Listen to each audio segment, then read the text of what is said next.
आ सकेगा। गोस्वामी जी की पंक्ति कितनी स्पष्ट कहती है।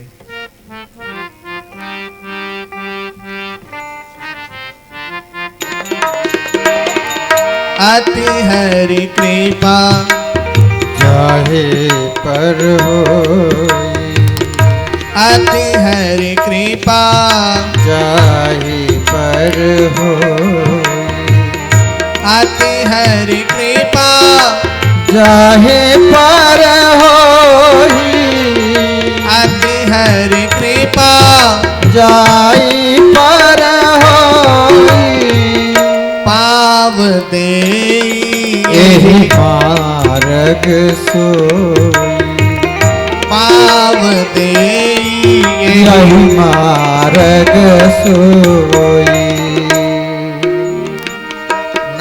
राम के से घर में सब लोग बैठे हैं, सबके कानों में आवाज भी जा रही है, सुन भी रहे हैं लोग, लेकिन अति हरि कृपा जाहे पर होई। आप भी चलकर दरवाजे दरवाजे गए होंगे, भैया कथा होने वाली है, आपको आना है, सुना होगा लोगों ने, लेकिन यहां तक चलकर कौन आएंगे। अति हरि कृपा जाहे पर होई, आप सिलेक्शन करते हो, आप वोट देते हो तो वो विधानसभा में बैठने का अधिकारी बन सकता है, लेकिन परमात्मा जिसको अपना बनाना चाहते हैं, अति हरि कृपा जाहे पर होई, पाव दे यही मार्ग सोई, पाँव दे यही मार्ग सोई। गृह कारज नाना जंजाला, गृह कारज नाना जंजाला, ते अति दूर गम सैलो विशाला, ते अति दूर गम सैलो विशाला। क्या करें महाराज, ऐसे कुछ काम में फंस गए तो नहीं आ पाए, लेकिन हम आएंगे। लोग बहाने पे बहाने करते हैं,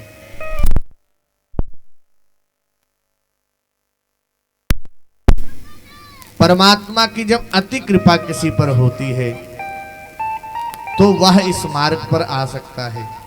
एक बात बड़ी सुंदर,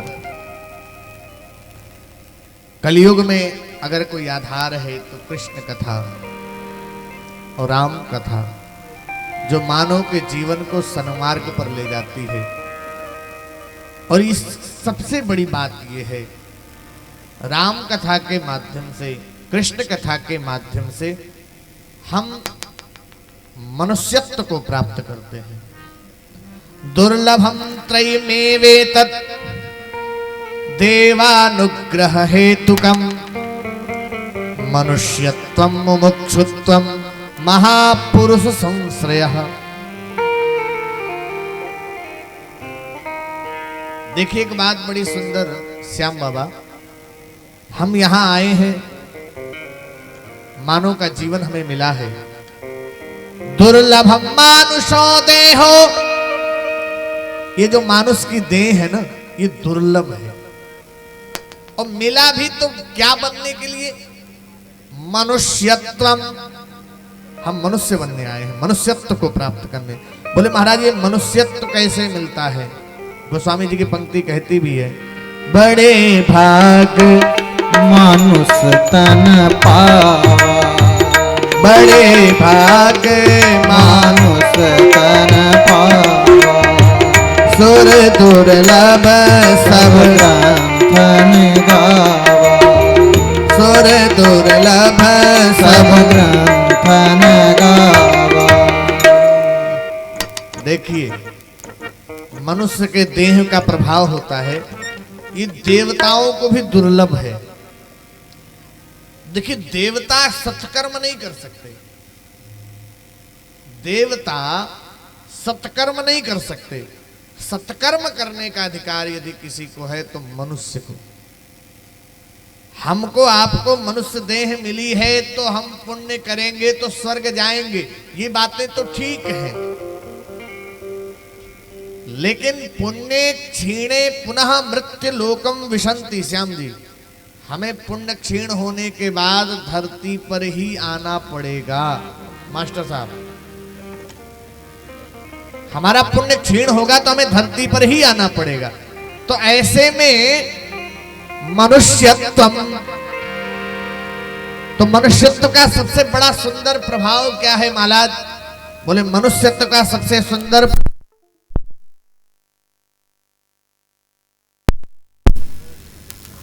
शरीर माध्यम खलु धर्म साधनम।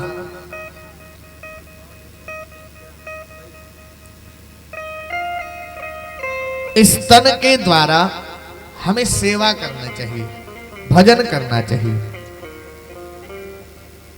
देखिए, भजन का अर्थ हम दिन भर भजन में लीन हैं उसके लिए नहीं कहा गया। भजन का अर्थ यहां पर सेवा से लिया गया। मास्टर साहब, भजन का अर्थ तो भजन भी है, लेकिन जो वास्तविक शब्द है उसके भजन का अर्थ होता है सेवा। हमारे आपके जीवन में सेवा होनी चाहिए। बोले कैसी सेवा महाराज? तो गोस्वामी जी की पंक्ति के आधार पर लिखा गया, परहित सरिस धर्म नहीं भाई, परहित सरिस धर्म नहीं भाई, पर पीड़ा सम नहीं अघमाई, पर पीड़ा सम नहीं अघमाई। परहित सरिस धर्म नहीं भाई, दूसरे की सेवा के समान कोई दूसरा धर्म नहीं है। हमारे आपके जीवन में सेवा है। मनुष्यत्व को हमने प्राप्त किया तो पहला धर्म होना चाहिए सेवा। देखिए, मनुष्यत्व करते करते मनुष्यत्व के एक भाव है, दुर्लभो मानुषो देहो देहिनाम क्षण भंगुरः तत्रापि दुर्लभम मन्ये वैकुंठ प्रिय दर्शनम। भागवत जी के अनुसार से कहा गया कि मानव का देह क्षण भंगुर है, कब नष्ट हो जाए। ठीक उस प्रकार से जैसे बरसात होती है, पानी का बुलबुला बनता है और एक क्षण में बुलबुला नष्ट हो जाता है, ऐसे इस मानव की देह की स्थिति है। ये क्षण भंगुर है, कब किस रूप में नष्ट हो जाए हम आप जान नहीं पाते हैं। इसलिए कहा गया है कि मनुष्यत्व, हमारे आपके जीवन में मनुष्यत्व होना चाहिए। बोले कैसा? बोले सेवा धर्म हो। दूसरा क्या कहा गया महाराज? मुमुक्षुत्वम, मुक्ति होनी चाहिए। देखिए, मुक्ति को लोग अपने अनुसार अर्थ लगा लेते हैं। रामकेश भैया, मुक्ति का लोग अपने अनुसार अर्थ लगाते हैं। कैसे? देखिए, मुक्ति परमात्मा सब देते हैं। मास्टर साहब, परमात्मा तो मुक्ति देने के लिए बैठा है, लेकिन हम मुक्ति मांग नहीं पाते। कैसे महाराज? बोले ठीक उस प्रकार से जैसे कि जज साहब थे, राष्ट्रपति महोदय, और राष्ट्रपति महोदय का मन हुआ कि एक योजना बनी, सभा लगाई गई, और उस सभा का प्रभाव ये रहा कि नगर के सभी संभ्रांत लोग एकत्रित हुए। अब राष्ट्रपति महोदय किसी नगर में आवे तो स्वाभाविक है नगर के और राज्य के सभी पदाधिकारीगण, मुख्यमंत्री आदि सभी लोग वहां उपस्थित रहेंगे। तो एक नगर में कार्यक्रम हुआ, तो वहां पर एक और योजना बनाई कि नगर के जितने बंदी जन थे कारागार में, उनको भी उस सभा में बुलाया गया। राष्ट्रपति महोदय का उद्बोधन चल रहा था। उद्बोधन होते होते उन्होंने एक बात कही, ये मानव का जीवन बना है, इसे सन्मार्ग पे लगाना चाहिए।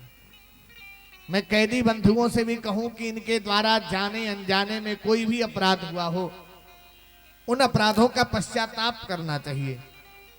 इनको ये कारागार आप सबको इसलिए नहीं मिला है कि आप कारागार में बंदी हो, आपको दंड दिया गया, नहीं नहीं, आपको पश्चाताप करने का अवसर मिला है। आप पश्चाताप करते हुए ईश्वर के भजन में अपने मन को दृढ़ करिए। अब ये बातें उपदेश हो रही थी, एकाएक राष्ट्रपति महोदय का मन हो गया कि क्यों ना हम कारागार का निरीक्षण कर लें। तो सारे कैदियों को उनके बैरक में डाला गया। राष्ट्रपति महोदय हर बैरक में जा रहे हैं और हर कैदी से पूछ रहे हैं। एक कैदी के कक्ष में गए, उससे पूछा, आप यहां कोई दिक्कत तो नहीं? नहीं सरकार, कोई दिक्कत नहीं, बस थोड़ी सी परेशानी है। बोले कैसी परेशानी? बोले जो मैं भोजन यहां मिलता है ना, मुझे 2 रोटी मिलती है, रूखी सूखी जो भी मिलती ठीक है, लेकिन 2 रोटी से मेरा पेट नहीं भरता है। अगर मुझे 2 की जगह 4 मिलने लगे तो महाराज मेरा पेट भर जाएगा। अब जेलर भी साथ में थे, तो राष्ट्रपति महोदय हैं और भी मंत्रीगण आदि हैं, तो सीधे आदेश हो, भाई देखो इसको 4 रोटी मिलनी चाहिए। बोले ठीक है महाराज, मिलेगी। आगे बढ़े। अब जैसे आगे बढ़े तब तक दूसरे नंबर के कैदी के बैरक में गए श्याम बाबा। तो दूसरे नंबर के कैदी से पूछा, महाराज आपको कोई दिक्कत? बोले महाराज मुझे तो कोई दिक्कत नहीं, बस थोड़ी सी दिक्कत ये है कि मुझे ये जो भोजन मिलता है, भोजन तो बहुत ठीक है, 2 रोटी मिले उससे कोई दिक्कत नहीं, लेकिन महाराज ये जली जली रोटी मिलती है, मुझे एक ही रोटी मिले लेकिन जली ना मिले। देखो भाई, इसको जली रोटी नहीं मिलनी चाहिए। ठीक है, आदेश होता जा रहा। तीसरे कैदी के पास गए तो उससे पूछा कोई दिक्कत तो नहीं? बोले दिक्कत तो कोई नहीं, बस थोड़ी सी कलई हो जाए, यहाँ थोड़ा गंदा है महाराज, ये गंदा अच्छा नहीं लगता, थोड़ा साफ सुथरा हो जाए तो ज्यादा अच्छा लगेगा। देखो भाई इसके प्रकोष्ठ को बढ़िया से रंगवाओ। चौथे के पास गए, चौथे से पूछा तुमको कोई आवश्यकता, कोई दिक्कत तो नहीं? महाराज कोई दिक्कत नहीं, रोटी 2 मिले न मिले, मेरे कोष्ठ में कलई उलई हो चाहे ना हो, लेकिन महाराज एक लेखनी मिल जाए, एक पुस्तिका मिल जाए, मैं कविता लिखता हूं, मैं कुछ कविताओं की रचना करना चाहता हूं, तो बड़ी कृपा होगी। बोले ठीक है भाई, इसको व्यवस्था करो। सबसे मिलते मिलते जब सबसे अंतिम वाले के पास पहुंचे तो अंतिम वाले से पूछा तुमको कोई दिक्कत तो नहीं? सरकार बड़ा तेज था चेहरे पर, कहा महाराज क्षमा करिएगा, मेरे द्वारा अपराध तो हुआ, मैं अपराध करना नहीं चाहता था, लेकिन अनजाने में अपराध हो गया, उस अपराध के स्वरूप मुझे दंड मिला, मैं कारागार में बंदी हो गया। लेकिन महाराज आज अगर मुझे आप मुक्त कर दोगे, अभी भी आपने कहा कि अच्छे नागरिक बनो, आप मुझे मुक्त कर दो, मैं अच्छा नागरिक बन के दिखाऊंगा। तो कहा देखो इसको कारागार से मुक्त कर दो। राष्ट्रपति महोदय को अधिकार होता है कि किसी को भी वो मुक्त कर सकते हैं, कितनी भी बड़ी दंड क्यों न, फांसी की सजा भी अगर लगी हो और राष्ट्रपति चाह ले तो उसको मुक्त कर सकता है। अब इस व्यक्ति ने सीधे कहा महाराज हमें कुछ और नहीं, सिर्फ मुक्ति चाहिए। ऐसे भगवान तो देने के लिए सब कुछ खड़े हैं, सामने हैं, लेकिन जब भगवान सामने खड़े होते हैं ना तो हम मुक्ति नहीं मांगते हैं, हम कहते महाराज हमारा मकान बन जाए तो बड़ी अच्छी बात होगी, हमारा दुकान बन जाए तो बड़ी अच्छी बात होगी, हमारे बेटे का विवाह हो जाए तो बड़ी अच्छी बात होगी। हम संसार में बंध जाते हैं, हम मुक्ति नहीं मांग पाते। भगवान तो मुक्त कर सकता, मुमुक्षुत्वम, मुक्ति। देखिए भगवान शिव, एक बात और बड़ी सुंदर है श्याम बाबा, भगवान को पा लेना सहज है, भगवान को पा लेना सहज है, लेकिन भगवान की भक्ति मिल जाए ये सहज नहीं है। अगर ये सहज होती तो भगवान शिव स्तुति ना करते, बार बार बर मांगू हरस देहु श्री रंग पद सरोज अन पायनी भगति सदा सत्संग। देखिए भगवान सामने खड़े हैं। कह सकते थे भोलेनाथ कि प्रभु बस आप मुझे सामने दिखते रहो और कुछ नहीं चाहिए, लेकिन ना, मांग क्या रहे हैं? बार बार बर मांगू हरस देहु श्री रंग पद सरोज अन पायनी भगति सदा सत्संग। सिर्फ मुझे सत्संग मिले। देखिए महाराज, सत्संग बड़ी अद्भुत चीज है। कवि कहता है ना, भरा सत्संग का दरिया नहा लो इसका जी चाहे।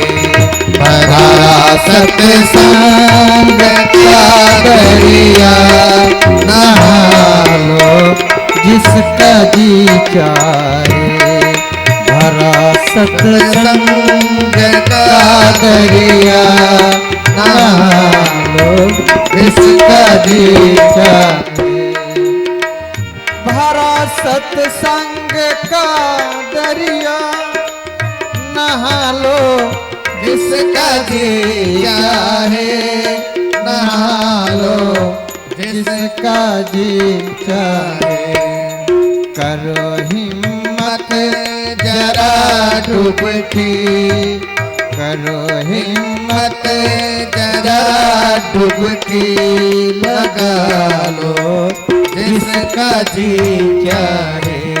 भरा सत्संग का दरिया नहा लो जिसका जी चाहे।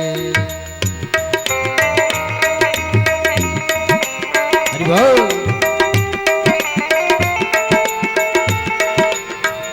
हरि बोल।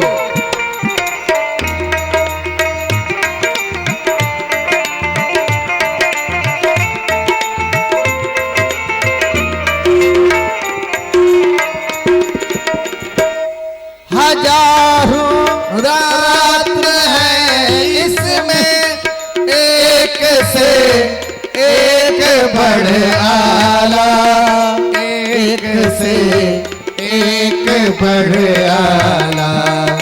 किसी का डर नहीं कुछ भी, किसी का डर नहीं कुछ भी। उठा लो जिसका जी चाहे। भरा सत्संग का दरिया नहा लो जिसका जी चाहे।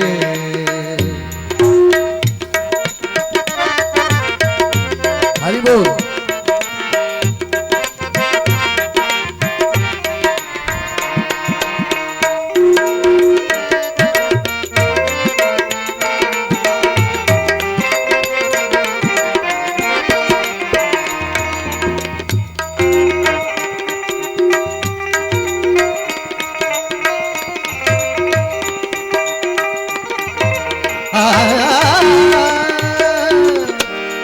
मिटे संसार का चक्कर लगे नहीं मौत की टक्कर, लगे नहीं मौत की टक्कर। करे हैं पार भव सागर, करे हैं पार भव सागर। करा लो जिसका जी चाहे। भरा सत्संग का दरिया नहा लो जिसका जी चाहे।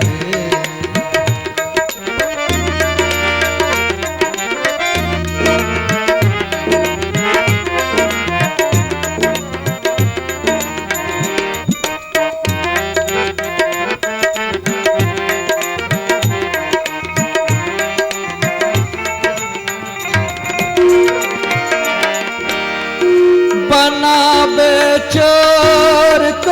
साहु मिटावे दुष्टता मन की, मिटावे दुष्टता मन की।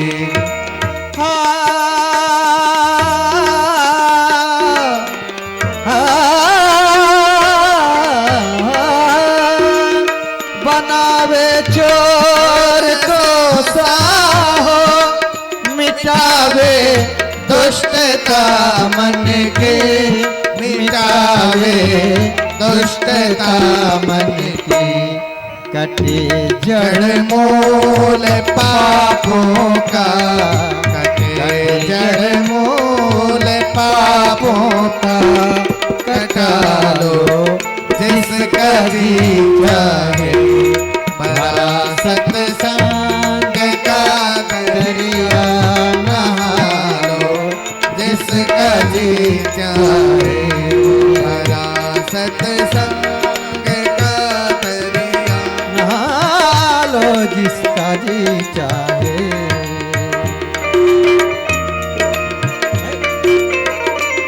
हो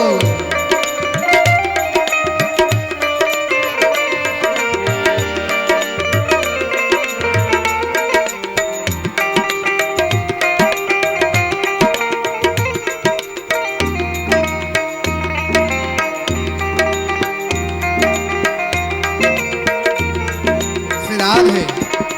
सारे धनी रे गर ग मम ग पर गर नि रे ध प म ध प नि ध सा सा सा नि नि सा सा नि नि सा सा नि नि सा सा नि नि सा सा रे रे सा रे रे सा नि सा रे रे सा रे सा नि ग रे नि सा प म ग सा नि रे ग रे नि नि सा प म ग म ग रे सा नि रे ग म ध ने ने ने म म ध रे ध प रे ग सा रे सा ने ध नि ध प ध प म प म ग म ग रे ग रे नि सा प म ग म प ध नि नि सा सा प म ग म प ध नि नि सा सा प म ग म प ध नि नि सा।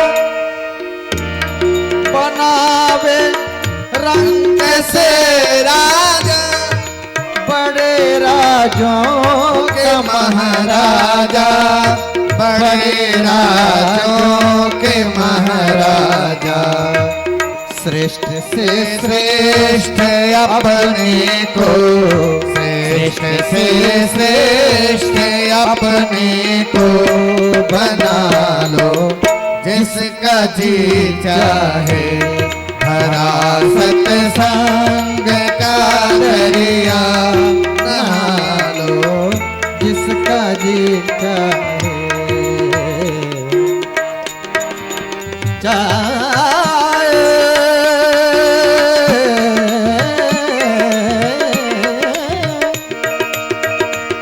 नहा लो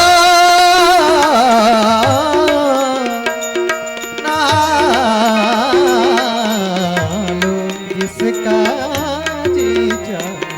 हरा सत्संग का दरिया नहा लो जिसका जी चाहे। करो हिम्मत जरा डुबकी लगा लो जिसका जी चाहे। भरा सत्संग का दरिया नहा लो जिसका जी चाहे।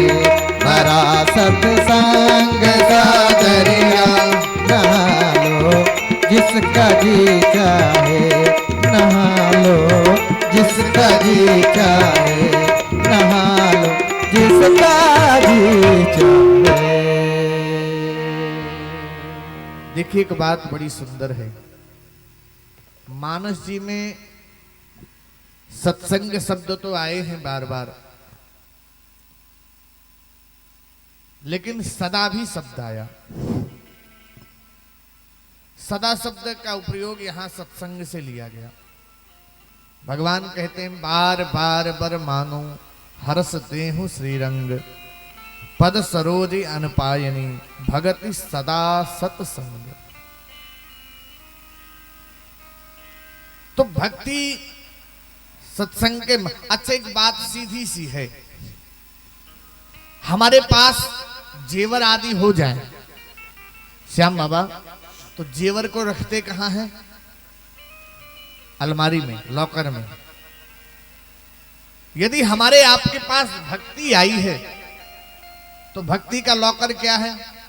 बोले भक्ति का लॉकर है सत्संग।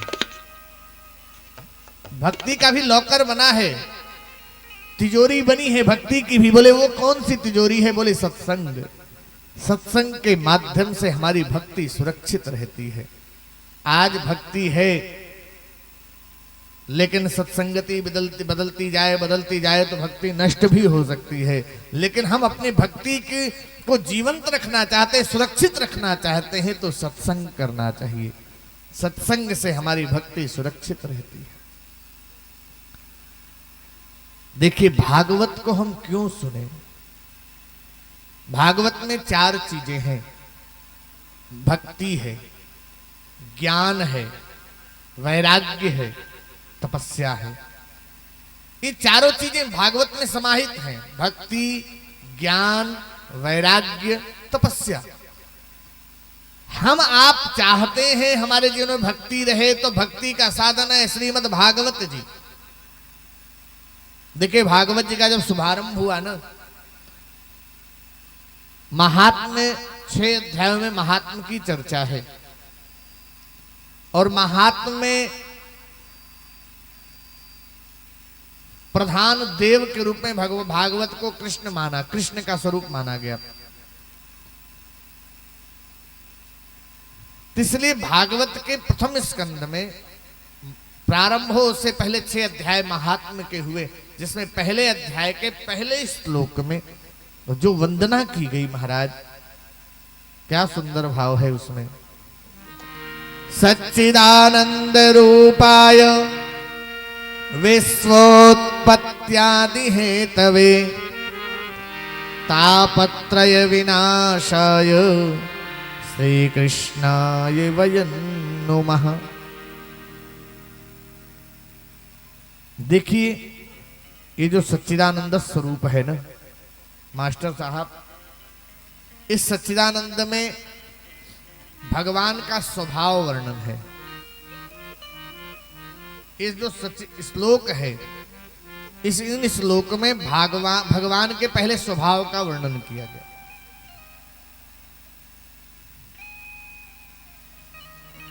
फिर भगवान का स्वरूप क्या है?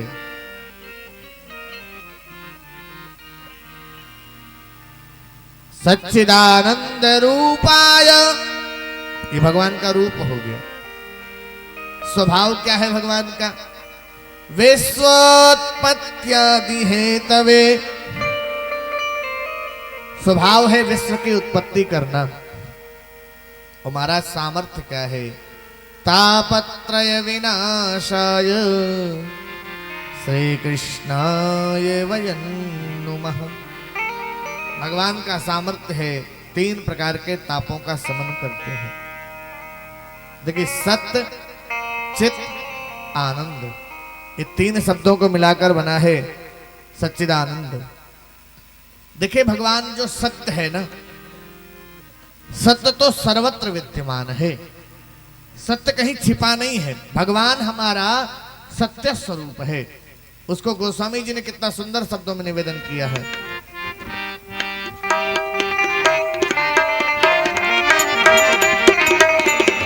देश काल दिश विदिशहु माहि, देश काल दिश विदिशहु माहि, देश काल दिश विदिशहु माहि, देश काल दिश विदिशहु माहि। कहूँ सो कहाँ जहाँ प्रभु नाई, कहूँ सो कहाँ जहाँ प्रभु नाई। देश काल दिश विदिशहु माहि, कहूँ सो कहाँ जहाँ प्रभु नाई। श्याम बाबा, कोई ऐसी जगह नहीं है जिसको कह सके भगवान यहां नहीं है। भगवान तो यहां भी है, भगवान वहां भी है, भगवान तो सर्वत्र विद्यमान है। देश काल किसी विदेश माही देश काल किसी विदुष माही कहूँ सो कहाँ प्रभु तुम नाही कहूँ सो कहाँ जहाँ प्रभु नाही। भगवान तो सर्वत्र विद्यमान है। हमारा भगवान है कैसा महाराज बोले सत्य स्वरूप है। सत्य चित्त और आनंद ये तीन स्वरूप भगवान के माने गए हैं। हरि सुंदर नंद मुकुंदा हरि नारायण हरि ओम।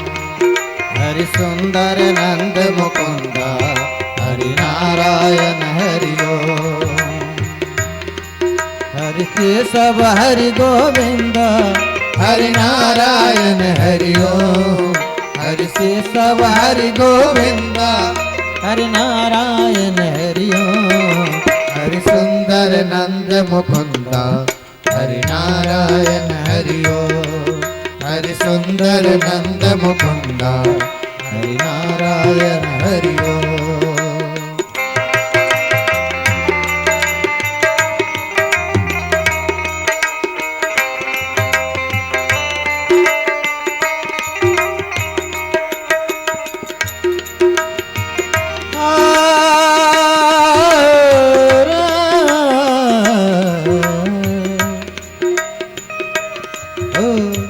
बनवारी मुरलीधारी गोवर्धन गिरवरधारी बनवारी मुरलीधारी गोवर्धन गिरवरधारी नित नित कर माखन चोरी गोपी मनहारी नित नित कर माखन चोरी गोपी मनहारी।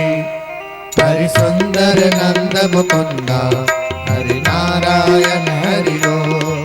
हरि सुंदर नंद मुकुंदा हरि नारायण हरि ओम। हरि केशव हरि गोविंदा हरि नारायण हरि ओम। हरि केशव हरि गोविंदा हरि नारायण हरि ओम। हरि सुंदर नंद मुकुंदा हरि नारायण हरि ओम। हरि सुंदर नंद मुकुंदा हरि नारायण हरि ओम। हरि सुंदर नंद मुकुंदा हरि नारायण हरि ओम।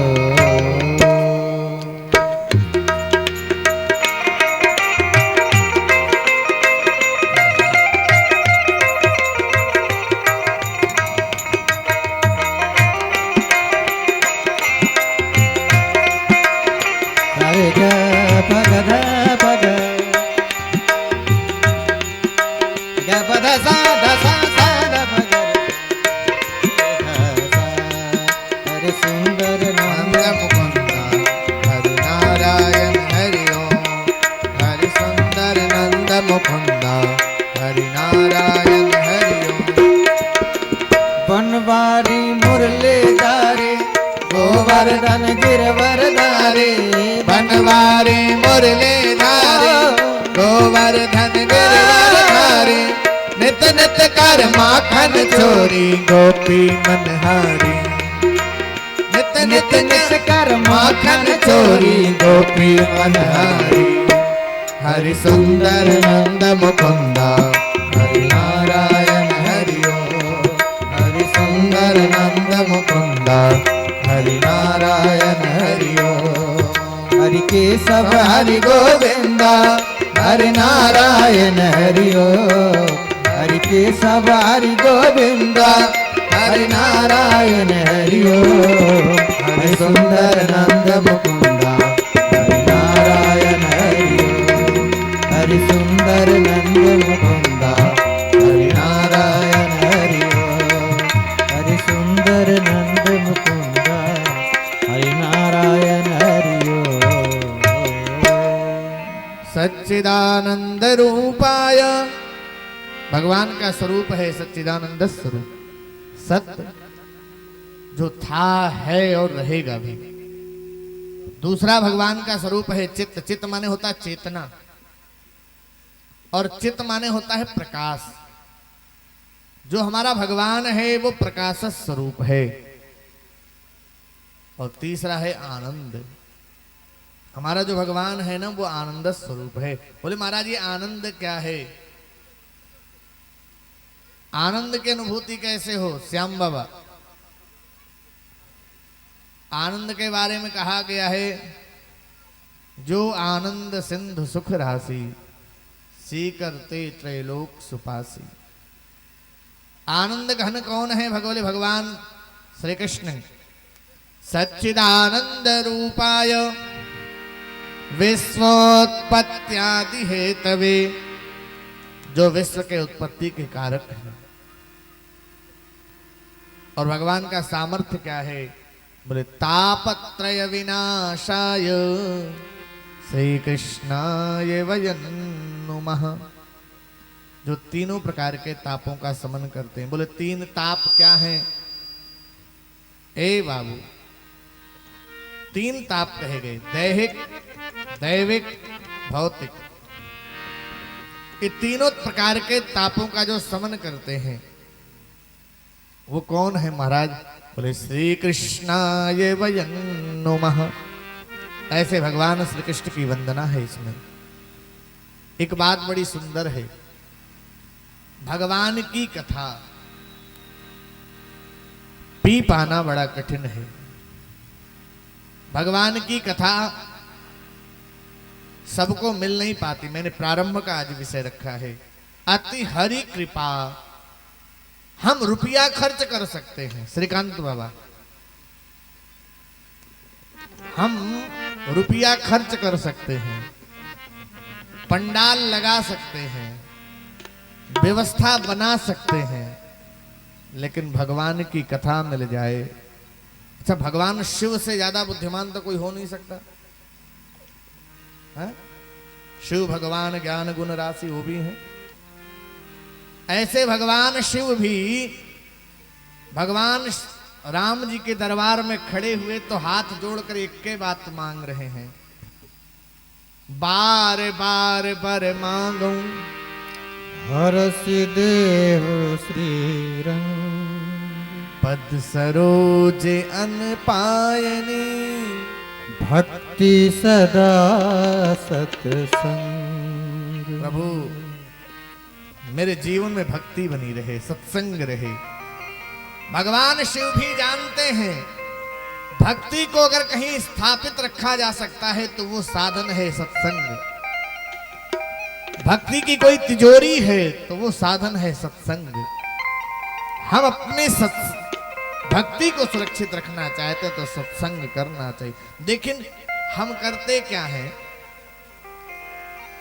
गृह कार्य नाना जंजाला में फंस गए, भक्ति नहीं हो पाती है। लेकिन भक्ति कब होगी? जब हमको ये चिंतन हो जाए कि हम काल के मुख में बैठे। नागेंद्र बाबू, अजगर मुख बाए बैठा है, हम कब तक सुरक्षित हैं? जब तक वह अजगर अपना मुख बंद ना कर ले तब तक सुरक्षित है। लेकिन जैसे अजगर मुख बंद करेगा क्या होगा? बोले मृत्यु हो जाए। काल व्याल मुखग्रास त्रास निर्नाश है तवे। हमारी आपकी स्थिति ठीक उस प्रकार से जैसे काल के मुख में, अजगर के मुख में बैठे हम हैं। अच्छा, जिंदगी का किसी को भरोसा है क्या? लोग कहते महाराज अब बहन बैठा रहे हमारे पास, और बहन हम गए न है तो पता चला कि चला गए। जिंदगी का कोई भरोसा नहीं, तो जिंदगी का भरोसा नहीं है। क्या सुंदर कवि ने कहा है, क्या भरोसा है इस जिंदगी का, साथ देती नहीं है किसी का। क्या भरोसा है इस जिंदगी का, साथ देती नहीं है किसी का।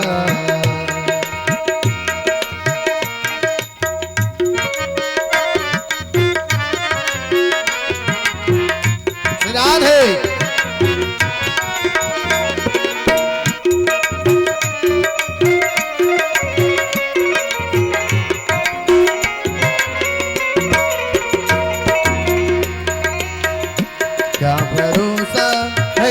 जिंदगी का साथ देती नहीं है किसी का साथ देती नहीं है किसी का।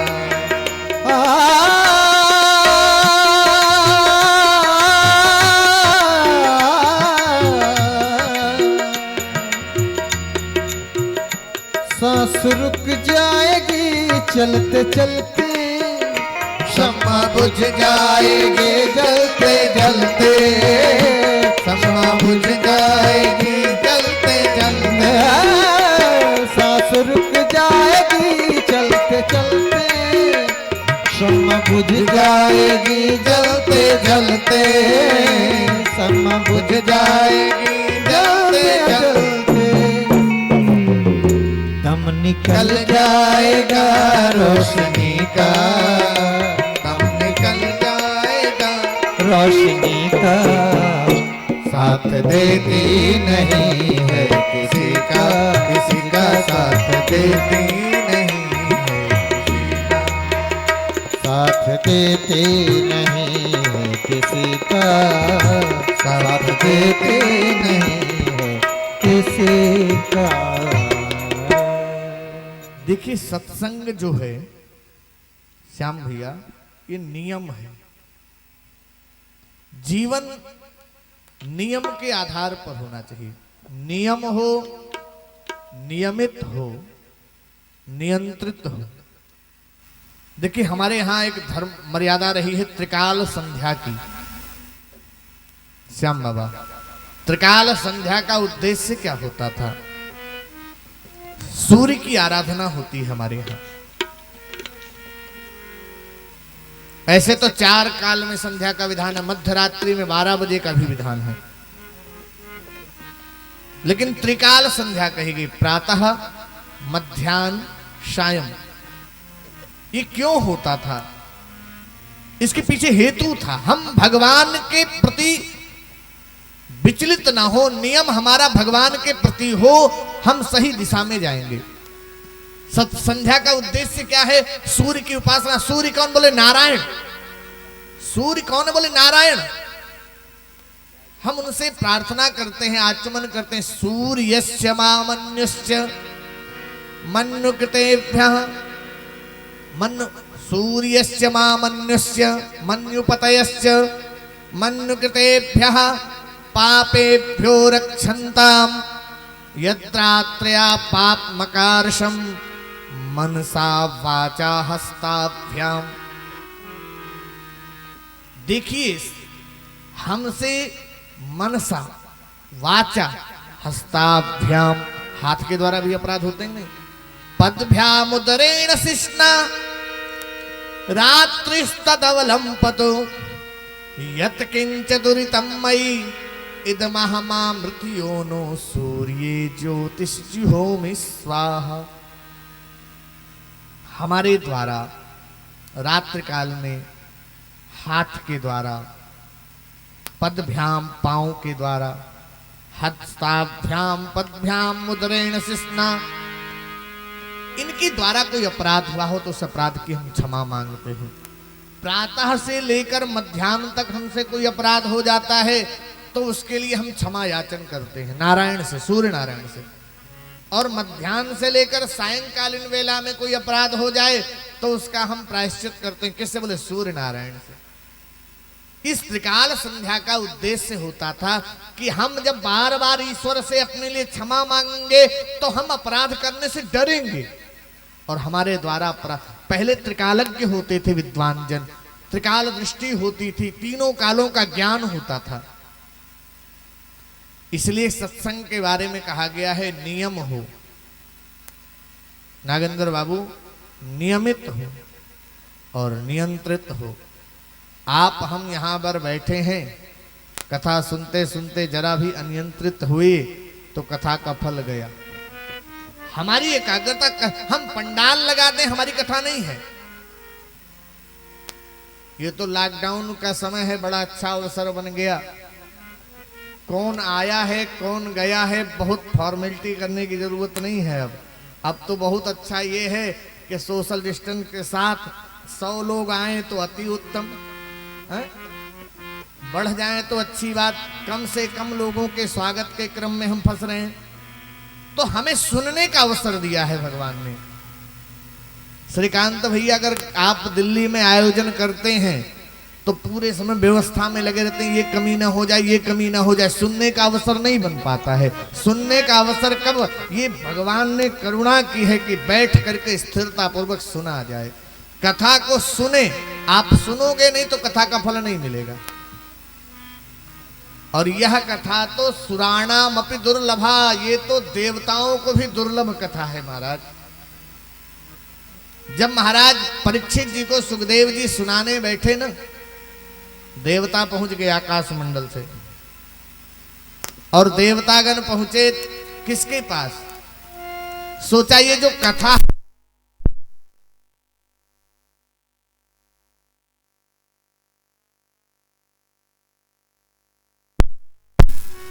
सोचा ये कथा हम ले लेंगे, और कथा को लेने के लिए धरती पर आ गए और जाकर के हाथ बोले, सुखदेव जी महाराज की जय, परीक्षित जी महाराज की जय। अब आप कथा यहाँ पर बैठकर सुन रहे हो, पीछे से कोई जयकारा करता है, बोले श्रीकांत जी की जय, नागेंद्र बाबू की जय, तो ध्यान पीछे जाएगा कि नहीं जाएगा कि भैया कौन हमारी जय करने आ गया? तो सबका ध्यान गया, आखिर जय करने कौन आया? तो ऊपर देखा, ओ हो देवता। परीक्षित तुमने बुलाया था क्या? परीक्षित जी ने कहा मैंने तो नहीं बुलाया। सुखदेव जी कहते मैंने भी नहीं बुलाया। देवतागण और भी बैठे ऋषि मुनिजन, उनसे पूछा, बोले ना ना। अब सोच रहे कि इनको आमंत्रण किसने दिया? बोले ये अपने आए। और देवता जब आए तो आते ही कहा, महाराज ये कथामृत हमें दे दो, और रही परीक्षित को तो परीक्षित को हम अमृत पिला देते हैं। बोले भैया जिसको पीना है उसी से पूछ लो ना। तो कहा परीक्षित एक बात बताओ, ये अमृत हमें दिला दो कथामृत, बदले में हम अमृत दे देते हैं। तो इधर इन्होंने कहा कि बोले महाराज अमृत और कथामृत में अंतर क्या है? इसका तो मुझे गुण अवगुण मालूम ही नहीं है। बोले हीरे का जो जौहरी होगा वही तो बताएगा ये हीरा है ये कांच है। क्वा काचा क्वा मणिर महान, ये मणि है ये कांच है। बोले महाराज जौहरी आप हो, आप बताओ कथामृत और अमृत में अंतर क्या है? बोले कथामृत का प्रभाव है, अमृत के प्रभाव से जीव जब पुण्य करता है तो स्वर्ग में जाता है, और स्वर्ग में उसे अमृत पिलाया जाता है, और अमृत के प्रभाव से वो परम पद को प्राप्त करता है। लेकिन जैसे जैसे पुण्य क्षीण होते हैं पुनः मृत्यु लोक में आ जाता है। श्रीमद् वल्लभाचार्य जी महाराज ने कितना सुंदर निवेदन किया, पुनरपि जन्मम पुनरपि मरणम पुनरपि जन्मम पुनरपि मरणम पुनरपि जननी जठरे शयनम पुनरपि जन्मम पुनरपि मरणम पुनरपि जननी जठरे शयनम पुनरपि जन्मम पुनरपि मरणम।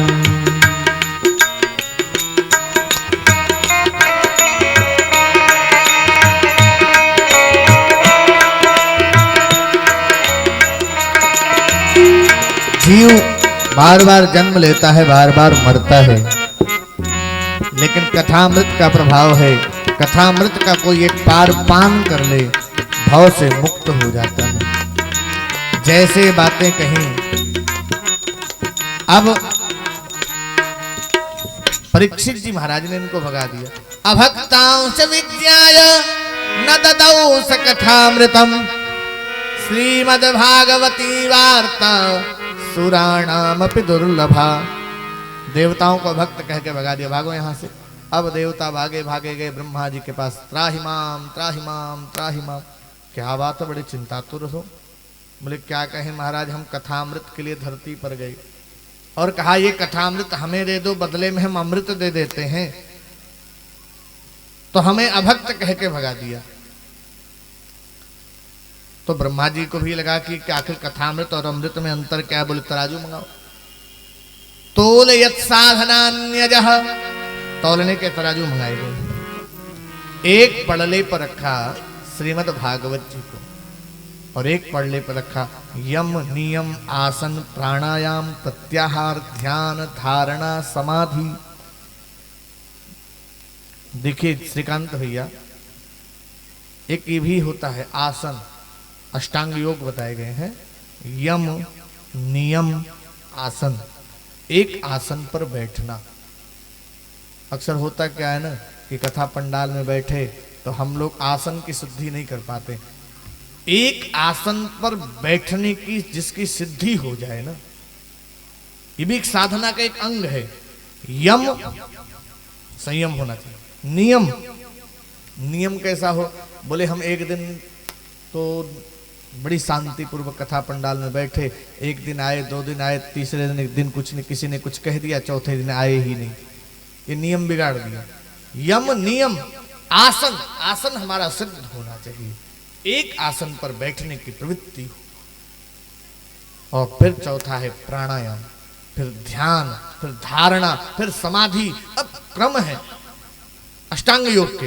अब वो सारे साधन एक तरफ रख दिए और एक तरफ रखा भागवत जी को। जानते क्या हुआ? बोले भागवत जी का पल्ला नीचे दब गया और सारे के सारे साधन ऊपर उठ गए। बोले महाराज ये कैसे हो गया? बोले क्यों नहीं होगा, क्योंकि भागवत जी कोई ग्रंथ नहीं है। श्रीमद् भागवताख्योयम प्रत्यक्षः कृष्ण एव ही। भागवत कोई ग्रंथ नहीं है, भागवत तो भगवान का वांग्मय स्वरूप है। भगवान का आज अभी प्रारंभ में चर्चा की मैंने, 12 स्कंद जो हैं, ये 12 स्कंद भगवान के एक एक अंग हैं। भगवान वल्लभाचार्य जी महाराज ने व्याख्या करते हुए कहा कि पहला स्कंद भगवान की वाम हथेली, द्वितीय स्कंद दक्षिण हथेली, ऊरु, जांघ, नेत्र, एक एक अंग की चर्चा वहां पर की। भगवान के दोनों वक्षस्थल एक एक स्कंद है। तो मानो भागवत कोई ग्रंथ नहीं, भगवान का वांग्मय स्वरूप है। आप कथा को सुनोगे, सुनते सुनते बीच में फिर आभास होने लगेगा ये लीला मानो हमारे सामने प्रत्यक्ष घट रही है। लेकिन कब? जब हम आप सुनेंगे तब। श्रीकांत भैया, श्रोता बहुत प्रकार के होते हैं, 14 प्रकार के। बोले कैसे महाराज? बोले मुच्चालिनी महिषहंस सुका स्वभावा मार्जार काक मशिकौध जलोक तुल्य सचित्र कुंभ पशु सर्प शिलोपिमाना स्तिस्रावका भुवि चतुर्दधा भवन्ति। 14 प्रकार के। जिसमें एक होता है मिट्टी की भांति, वो कथा पंडाल में आएगा, बैठेगा और कोई बात अच्छी लग गई तो कहेगा महाराज ने बहुत अच्छी बात बताई। कैसे? जैसे मिट्टी पर पानी पड़ जाए। आप किसान हो मास्टर साहब, किसान हैं आप, मिट्टी पर पानी पड़े कब, और पानी पड़ने के बाद जब उसके ऊपर पांव रखो खेत में तो क्या होगा? मिट्टी धंस जाएगी, गड्ढा बन जाएगा। लेकिन धूप निकले तो सूखने के बाद वही मिट्टी ठोकर का भी काम करेगी, कठोर होकर के। ऐसे मिट्टी की भांति श्रोता जो होते हैं कथा पंडाल में बैठेंगे, कोई बात समझ में आएगी, कहेंगे महाराज बहुत अच्छी बात बताई। लेकिन कब तक? जब तक पंडाल में बैठे तब तक। जैसे बाहर निकले पंडाल के, माया रूपी धूप पड़ी, ज्ञान गया सूख। ये मिट्टी की भांति श्रोता। विद्यार्थी भी ऐसे ही होते हैं।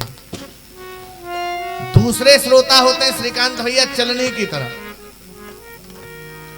चलनी की भांति के श्रोता के क्या लक्षण? बोले महाराज चलनी में आटा रख दो, कब तक सुरक्षित है? बोले जब तक चलनी हिले डुले ना। तो हिले डुलेगी तो क्या होगा? बोले आटा नीचे गिर जाएगा, चलनी में बचेगा क्या महाराज? बोले चोकर। ऐसे जो चलनी की भांति श्रोता होते हैं, कथा पंडाल में आकर बैठते हैं, शांति से बैठेंगे, लेकिन जब हिलेंगे डुलेंगे तो आटा नीचे गिरा जाएंगे, काम की चीजें यहीं छोड़ जाएंगे, साथ में लेके आ जाएंगे। बोले चोकर, कमी।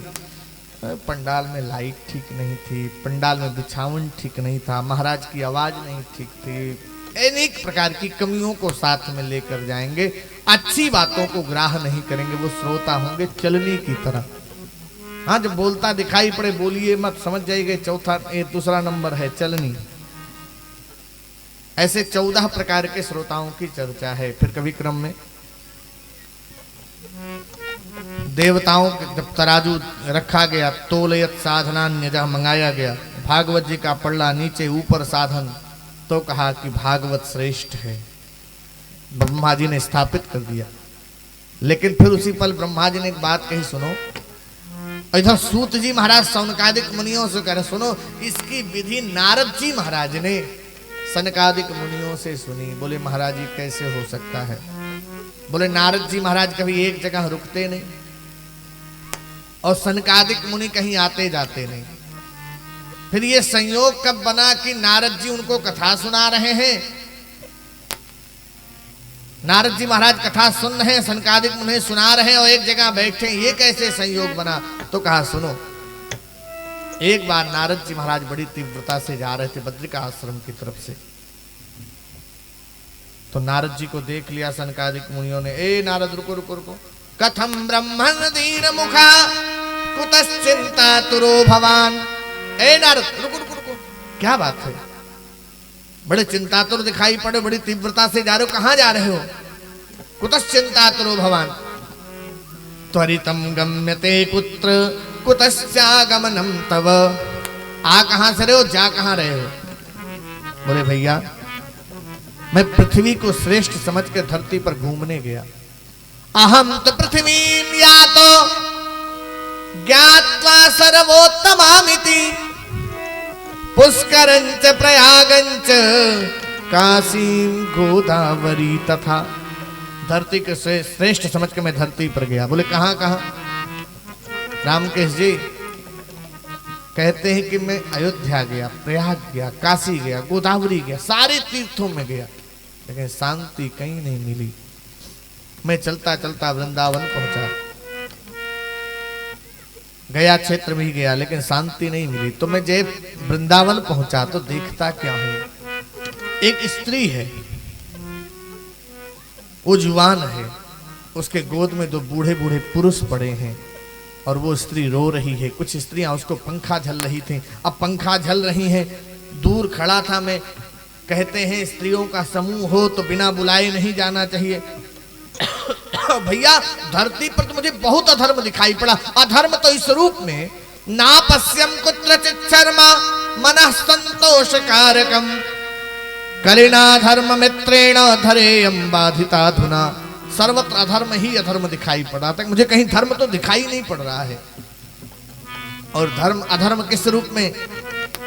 अभी भी नई नई ब्याह कर बहुएं आ जाती हैं, उनका प्रभुत्व दिखता है घरों में, और बूढ़ी सास है, ससुर है, उनको कोई पूछता भी नहीं। तरुणी प्रभुता के हैं, श्याल को बुद्धिदायक। इतना ही नहीं, कन्या विक्रयणो लोभात दंपत्ति नांच कलकनम।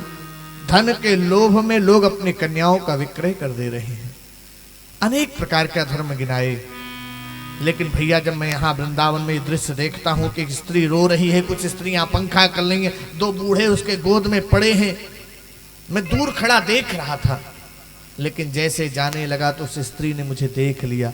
भो भो साधो क्षणम तिष्ठ मच्चिंतामपि नाशय। ए साधो रुकी रुकी रुकी, आपको देखकर मेरी चिंता जाती हुई दिखाई पड़ रही, आप एक मिनट रुक जाइए। मैं चल कर गया और जाती मैंने पहला प्रश्न किया, देवी कौन हो तुम और ये स्त्रियां कौन हैं, ये दोनों पुरुष कौन हैं? तो उसने कहा अहम भक्ति ख्याता। महाराज मैं भक्ति हूं। इमौ में तनयो मतौ, ये दोनों मेरे पुत्र हैं। ज्ञान वैराग्य गंगाद्या सरितस्येमा मत्सेवार्थम समागताः। ये गंगा आदि नदियां हैं जो मेरी सेवा में आई हैं। मां, संसार में देखा है कि पुत्र युवान होते हैं, मां बूढ़ी होती है। आप कह रही हो कि आप इनकी मां हो और आपके ये दोनों बूढ़े बूढ़े पुत्र हैं, ये कैसे? बोले महाराज मैं जन्मी तो जरूर धरती पर। जब मेरा जन्म हुआ कर्नाटक गई तो मैं जीर्ण शीर्ण हो गई, वृद्ध हो गई। वृद्धिं कर्नाटके गता, और महाराष्ट्र में गई तो कहीं फली फूली थी थोड़ी बहुत, लेकिन जैसे गुजरात पहुंची गुर्जरे जीर्णताम गता, एकदम जीर्ण शीर्ण हो गई मैं। लेकिन एक साधु को दया आई मुझ पर, उसने कहा तू वृंदावन चली जा। महाराज मैं वृंदावन आई, मैं तो युवान हो गई, लेकिन ये दोनों मेरे पुत्र जो हैं बूढ़े के बूढ़े हैं। भैया मैंने उसी पल वेद का पाठ किया, वेद वेदांत पाठैश्च गीता पाठैर्मुहुर्मुहु। मैंने सारे उपाय किए, लेकिन थोड़ी सी चेतना आई फिर मूर्छित हो गए, चेतना आई फिर मूर्छित हो गए, चेतना आई फिर मूर्छित हो गए। जैसे कहा चेतना आके मूर्छित हो गए, तो उसी समय सनकादिक मुनियों ने कहा भैया इसका सबसे सुंदर उपाय है श्रीमद् भागवत जी। जैसे भागवत जी का नाम लिया, बोले श्रीमद् भागवतान मुक्ति है। यहां पर एक बात कही, तप की बात कही गई थी, तो तप का एक ही साधन है कि भागवत का आयोजन हो। तो भैया बोले ठीक है भागवत का आयोजन हो जाए। अब जब भागवत का आयोजन हुआ, ज्ञान वैराग्य भक्ति को आनंदवन नामक तट पर लाया गया, सनकादिक मुनियों को बिठाया। अब फिर नारद जी महाराज कथा सुनने बैठे, और जैसे कथा सुनने के लिए बैठे तो बोले भैया इनकी मुक्ति का उपाय क्या है? बोले उपाय तो श्रीमद् भागवत ही है। सत्कर्म सूच को नूनम ज्ञान यज्ञ स्मृतो बुधैहि श्रीमद् भागवतालापः सतगीतस्तुकादिभिः। सुख के मुख से जो प्रस्फुटित श्रीमद् भागवत है वही इनकी जीर्णता का समन करेगा, पुनः युवान होंगे। तो उसी समय कथा प्रारंभ होने जा रही थी। और जब कथा प्रारंभ होने की समय आई तो नारद जी महाराज ने एक जिज्ञासा कर दी। बोले महाराज अभी भी आप कथा सुनाओगे तो ये कथा आपने कहा कि इनको मुक्त कर देगी, इनको पुनः युवान कर देगी, क्या सिर्फ इन्हीं को करेगी कि और भी किसी का करेगी कल्याण? बोले करेगी ना। बोले किन का?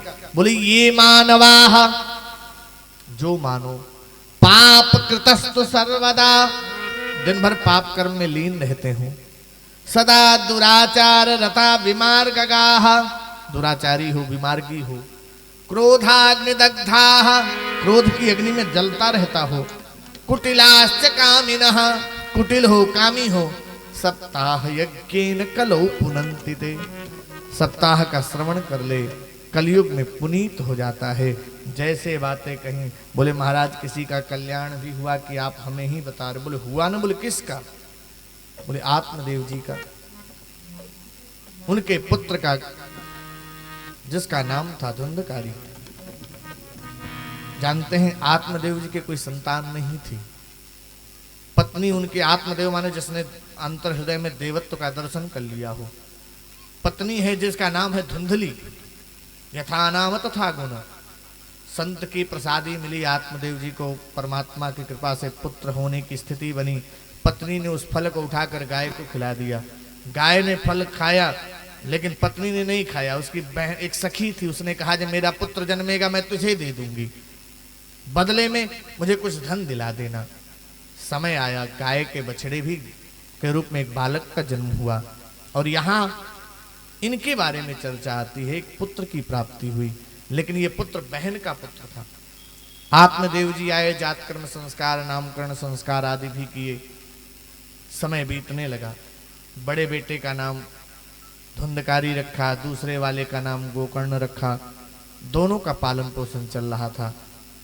लेकिन एक बात बड़ी सुंदर है मास्टर साहब, जिसकी जैसी संगति होगी ना वैसे ही उसके बालक के संस्कार बनेंगे। कैसे महाराज? देख कथा बड़ी विस्तार है, लेकिन आज प्रारंभ में छू करके विषय को विश्राम की तरफ चलेंगे। सायंकालीन वेला में पुनः पूज्य महाराज श्री के साथ श्रवण करेंगे। एक बात बड़ी सुंदर, जैसे संगति होगी पुत्र की वैसे ही पुत्र के संस्कार बनते हैं।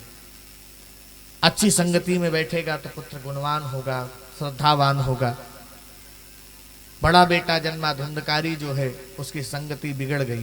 कभी जुआ, पहले बच्चों के बीच में जुआ खेलता रहा, जुआ खेलते खेलते मदिरा पीने लगा, मदिरा पीते पीते मांस खाने लगा, और मांस खाते खाते उसकी बुद्धि विकृत हो।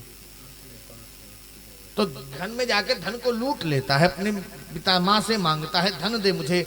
एक दिन तो पिता ने कहा अरे ब्राह्मण का बेटा है, ब्राह्मण के कुल में जन्मा है, तूने तो ब्राह्मण के घर के नरक बना दिया। तो अपने पिताजी को भी डांट लगा दी, देखे पिताजी आज तो बोल दिया फिर मत बोलना।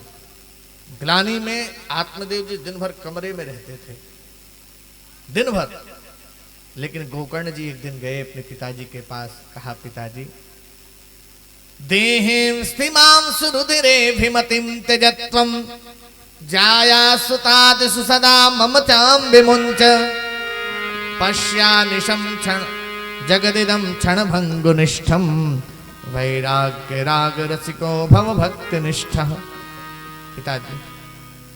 पिताजी श्रद्धा से गोकर्ण जी ही कहते थे ये देह जो मिला है, धर्मं भजस्व सततम त्यज लोक धर्मान, अपने मन को इस मांस मज्जा के मोह को त्याग करके अपने पिता मन को ब्रह्म में लगाइए। जब कहा अपने मन को ब्रह्म में लगाइए, जानते हैं पिता तो विरक्ति के मार्ग पर गए, माँ को भी प्रताड़ित करने लगा। माँ ने अपने प्राणों को कुएं में कूद कर अपने अनाहुत कर दिया, मृत्यु को प्राप्त हो गई। धुंधकारी ने 5 स्त्रियों को अपने घर में रख लिया। महाराज ये 5 स्त्रियां कौन है? शास्त्र के अनुसार देखा जाए तो 5 स्त्रियां 5 प्रकार के अवगुण हैं। 5 जीव संसार में ऐसे हैं जो अपने एक एक दोष के कारण मारे जाते हैं, और मनुष्य में 5 विद्यमान हैं। बोले कौन कौन से महाराज? बोले पहला अवगुण है मनुष्य अच्छा देखना चाहता है। एक कीड़ा होता पतिंगा, अच्छे देखने की लालच में, प्रकाश की लालच में आता है, जैसे दीपक पर बैठता है जलकर मर जाता है। अपने घर की चकाचौंध को छोड़ के संसार की चकाचौंध देखने चलता है तो निश्चित रूप से उसकी मृत्यु का कारक बनेगा। दूसरा,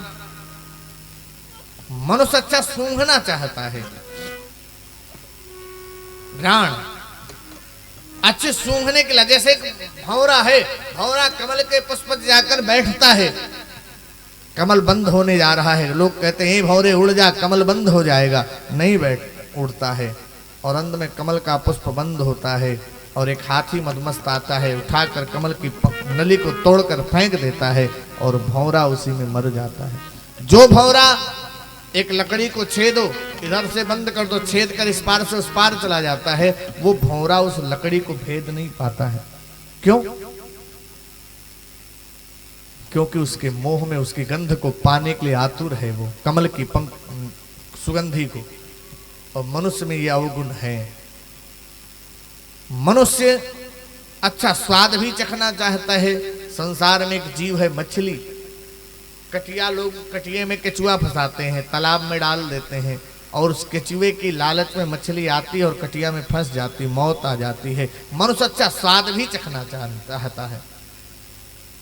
चौथा अवगुण है हिरण, अच्छा सुनना भी चाहता है।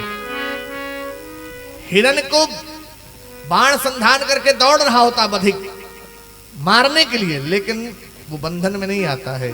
लेकिन जैसे बंसी बजाता है बधिक, हिरण उस बंसी की धुन को सुन करके पास में आ जाता है और धीरे से रस्सी उठाई, गले में डाल दी, बंधन में आ गया।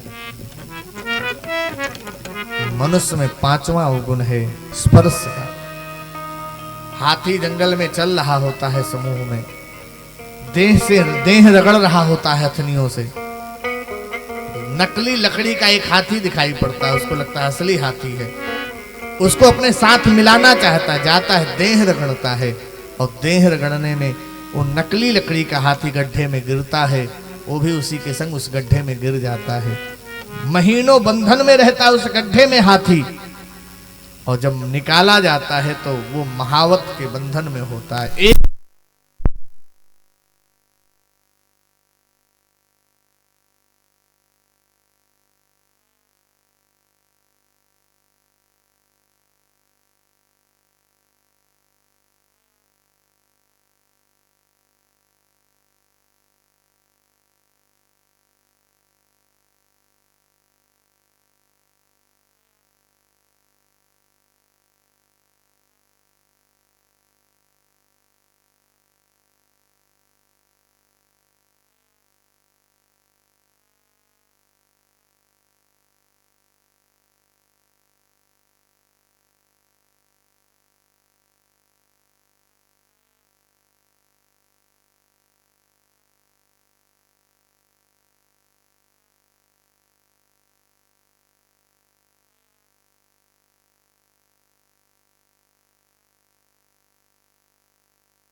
जय जय राधा रमन हरि बोल, जय जय राधा रमन हरि बोल, जय जय राधा रमन हरि बोल, जय जय राधा रमन, जय जय राधा रमन, जय जय राधा रमन हरि बोल।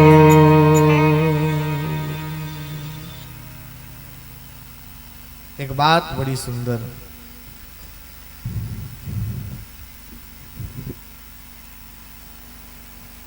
पूज्य गुरुदेव भगवान कहते हैं 5 अवगुणों के कारण, माने 5 स्त्रियां जो उसने रखी वो 5 अवगुण थे।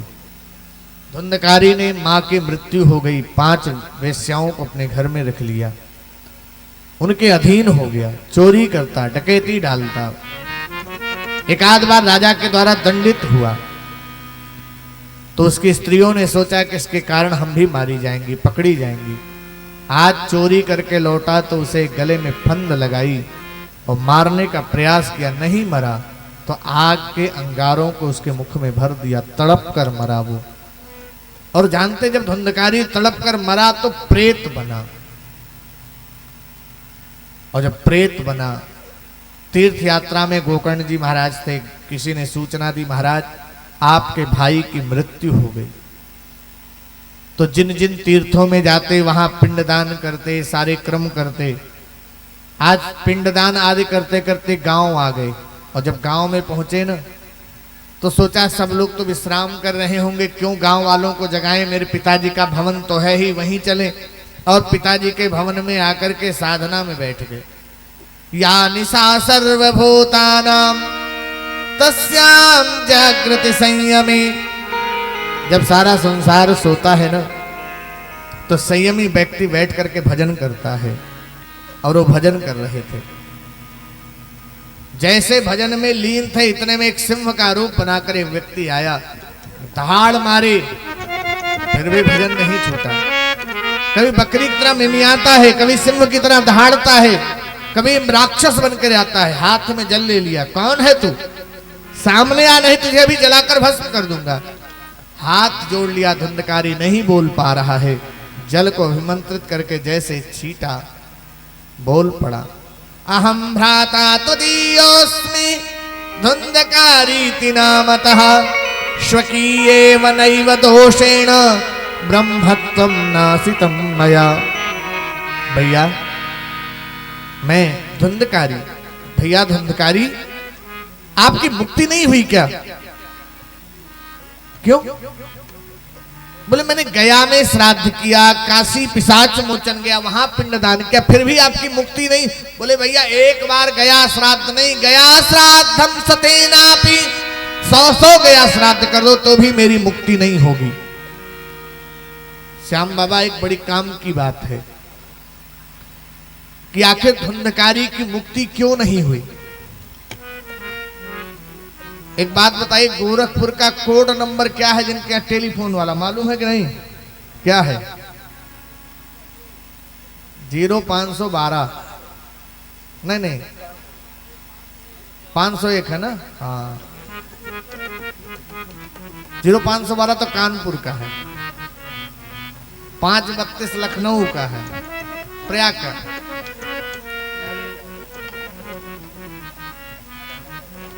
ऐसे सब जगह कोड होते तो फोन लगता था। दिल्ली का मानो लगाना 011 लगाओ तो फोन लगेगा। ऐसे ही हम जब पिंडदान आदि करने जाते हैं श्रीकांत भैया, तो वहां पंडा जी पूछते महाराज आपका गोत्र क्या है? गोत्र क्या है? बोले कोड है। अब गए होंगे गोकर्ण जी महाराज, पिंडदान किया होगा तो गोत्र तो अपने महाराज आत्मदेव जी वाला लगा दिए थे, लेकिन वास्तविकता में जो देखा जाए तो धुंधकारी तो उनकी बहन का बेटा था, पता नहीं किस गोत्र का था, तो गोत्र अलग हुआ कि नहीं हुआ? तो स्वाभाविक है कि वह भाग उसको नहीं मिला। बोले भैया आपके जैसा भाई हो फिर भी मुक्ति ना हो, कोई उपाय करो। गांव वालों से पूछा तो सबने कहा हमें कुछ नहीं मालूम। सूर्य नारायण से सीधे पूछा तो कहा श्रीमद् भागवतान मुक्ति है सत्ताहम वाचनं कुरु। श्रीमद् भागवत कथा का आयोजन करो, तुम्हारे भाई की मुक्ति हो जाएगी। और फिर भागवत कथा का आयोजन हुआ। पहले दिन का प्रभाव, आसन दिया गया, वायु है रुके कहां, तो जाकर के एक बांस, सप्त ग्रंथि के बांस में बैठ गया। ये सप्त ग्रंथि कहीं बाहर की वस्तु नहीं, आपके शरीर में है। इस सप्त ग्रंथि के भेदन का नाम ही है। यदि जीव सप्त ग्रंथि का भेदन कर ले तो अष्टम चक्र पड़ता है। बोले कौन सा? बोले ब्रह्मरंध्र। और ब्रह्मरंध्र का भेदन करके जीव मुक्त हो जाता है। लेकिन पहले सप्त ग्रंथियों का भेदन करना होगा। ये सप्त ग्रंथियां बांस की सप्त ग्रंथियां नहीं, ये हमारे देह की सप्त ग्रंथियां हैं, हमारे इस मानव शरीर की सप्त ग्रंथियां हैं। आज पहले दिन पहले ग्रंथि फटी, दूसरे दिन दूसरी, तीसरे दिन तीसरी, चौथे दिन चौथी, पांचवें दिन पांचवी, छठे दिन छठी, और सातवें दिन एक चतुर्भुज रूप में नारायण प्रकट हो गए। मानो बोले नारायण भगवान की जय। अब जैसे जय कही तो लगा कि नारायण आ गए। धुंधकारी को देख के नारायण जय हो प्रभु, जय हो प्रभु। धुंधकारी ने कहा भैया भैया मैं कौन? मैं धुंधकारी। भैया आपकी मुक्ति हो गई? हाँ भैया मैं मुक्त हो गया। इतने में एक विमान उतरकर नीचे आया, और विमान आया तो बोले कथा भैया किसके लिए विमान लेकर आए हो? बोले धुंधकारी के लिए। बोले कथा तो सबने सुनी, अकेले धुंधकारी के लिए विमान क्यों? बोले अकेले धुंधकारी के लिए विमान इसलिए, इसने कथा को सुनी और कथा को सुनने के बाद उसका चुना और चुन करके गुणन किया। श्रीकांत जी, हम कथा में यहां बैठे और बैठने के बाद किसी विषय को चुन ना पावे और उसको गुणन ना कर पावे तो कथा सुनने का फल नहीं है। शास्त्र के बारे में कहा गया, शास्त्र सुने, चुने और गुणन करें। एक और बात बड़ी सुंदर, क्यों अकेले धुंधकारी की मुक्ति हुई? श्याम बाबा, हम यहां कथा में बैठे होते हैं, अदृढ़म चाहतम ज्ञानम। आप बैठे बैठे दृढ़ता पूर्वक नहीं सुन रहे हो तो ज्ञान पचेगा नहीं। प्रमादेन हतम श्रुतम, कथा सुन रहे हो और कथा सुनते सुनते श्रीकांत जी हम ऐसे देखने लग जाएं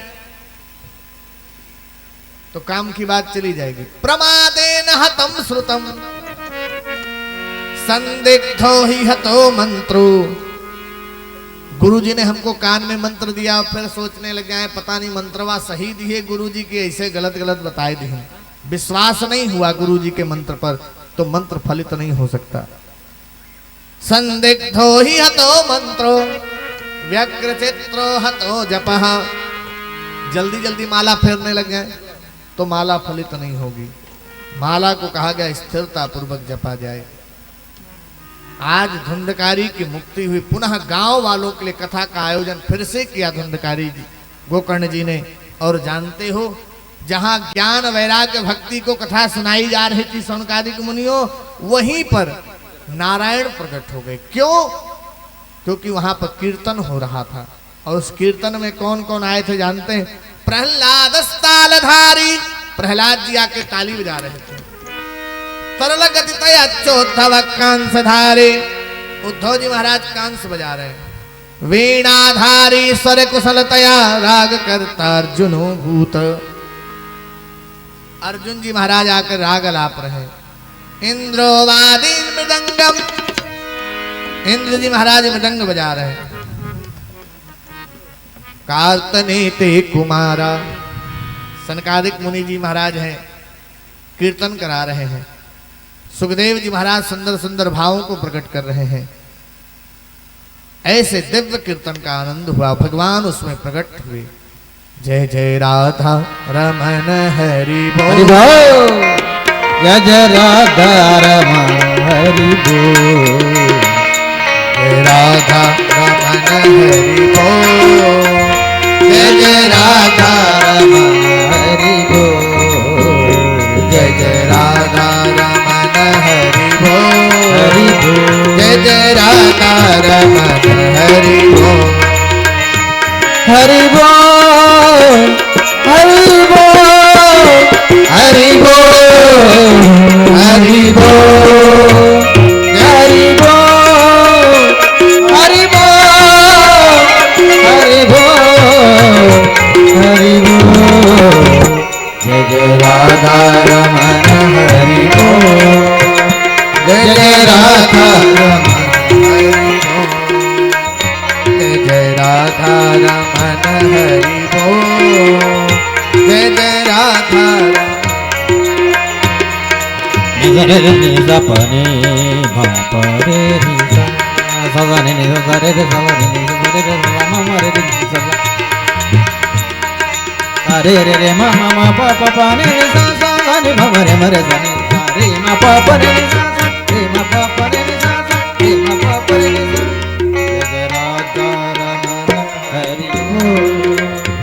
जय जय राधा रमण हरि बोल जय जय राधा रमण हरि बोल जय जय राधा रमण हरि बोल जय जय राधा रमण हरि बोल जय जय राधा रमण हरि बोल जय जय राधा रमण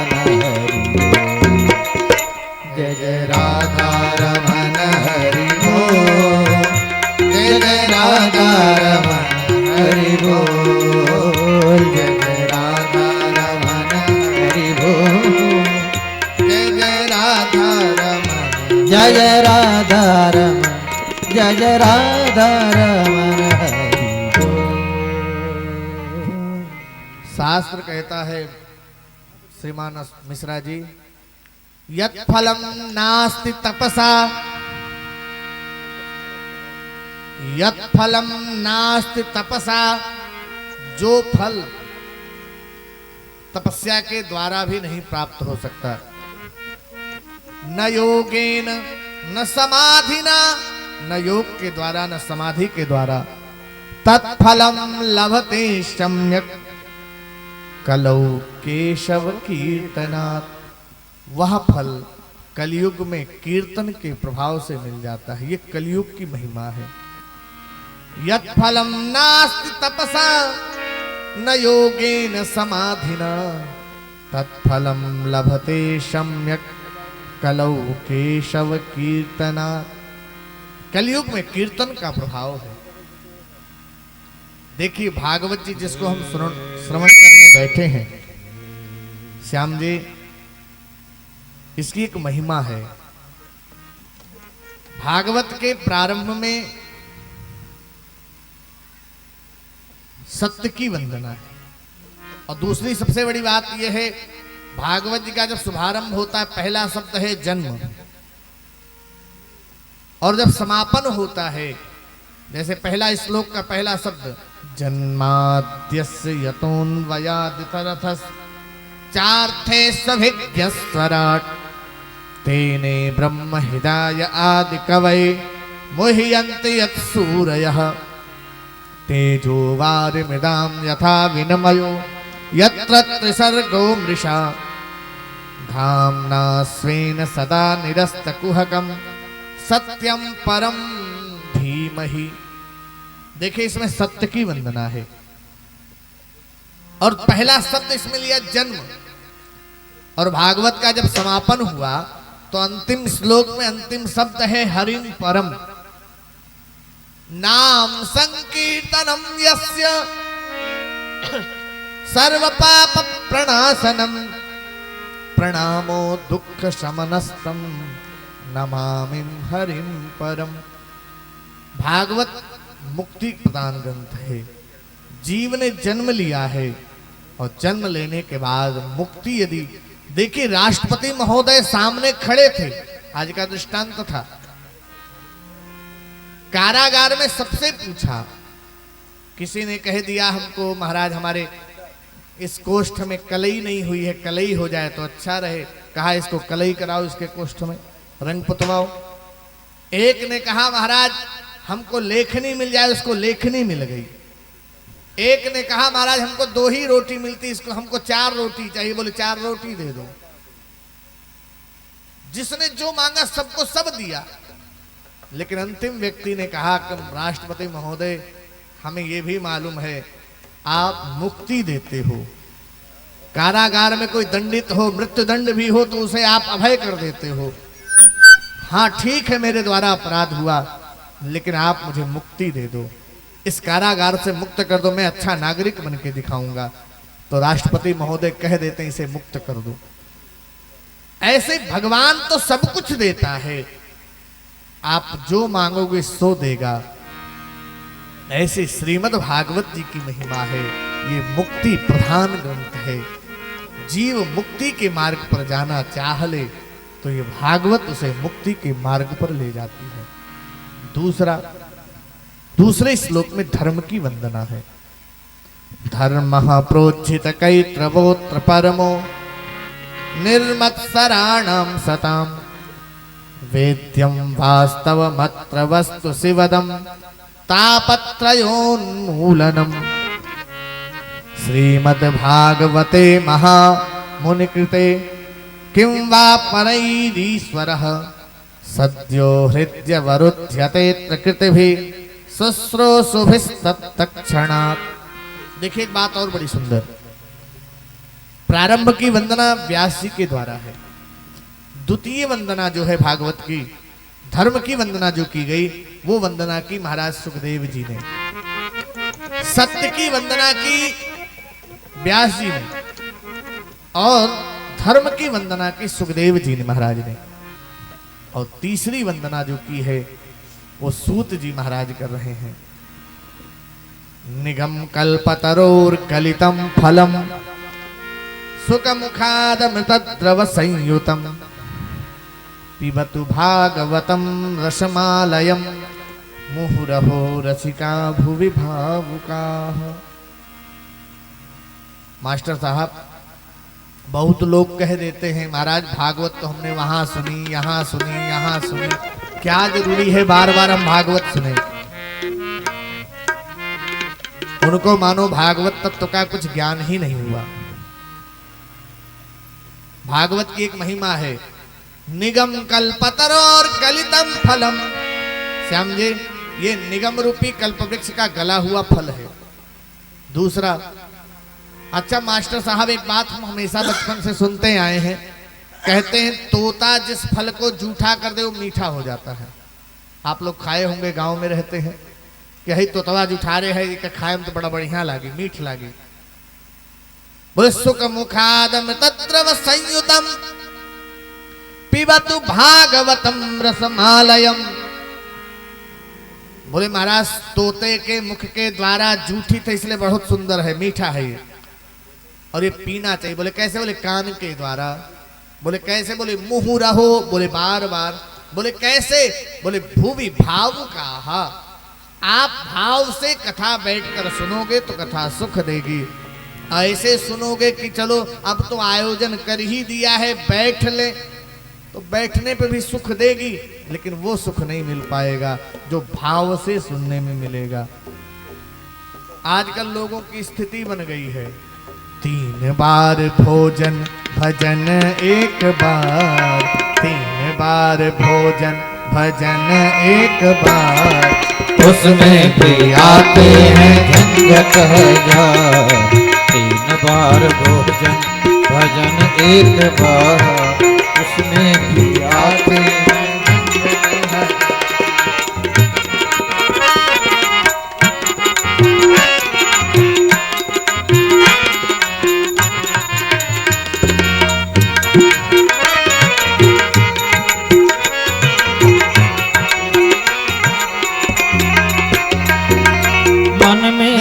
कहता है गंगा नहाओ, मन मेरा कहता है गंगा नहाओ, अरे गंगा नहाओ और जमुना नहाओ, गंगा नहाओ और जमुना नहाओ। लेकिन जाते जाते रास्ते में आ गया बुखार, उसमें जाते जाते रास्ते में आ गया बुखार, उसमें भी आते हैं झंझट हजार, उसमें भी आते हैं झंझट हजार।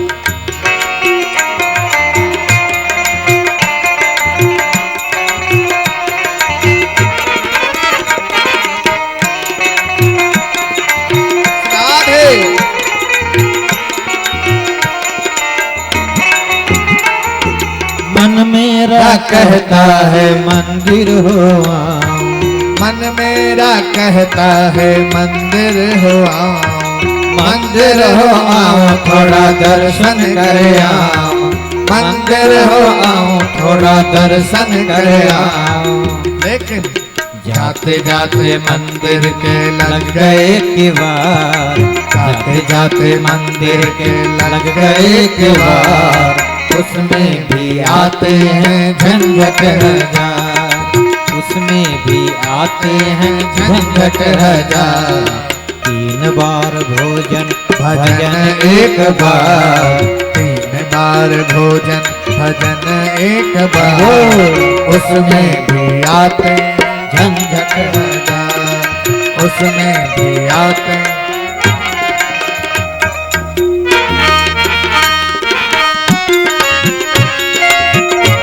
राधे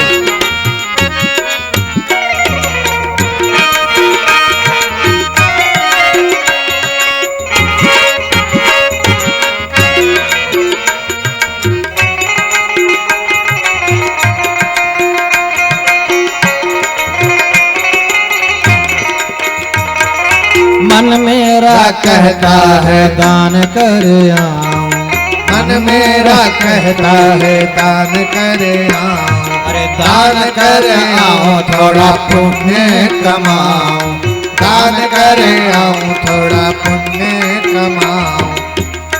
लेकिन महंगाई है ज्यादा बड़ा है परिवार, महंगाई है ज्यादा बड़ा है परिवार, उसमें भी आते हैं झंझट हजार, उसमें भी आते हैं झंझट हजार। 3 बार भोजन भजन एक बार, 3 बार भोजन भजन एक बार, उसमें भी आते हैं झंझट हजार।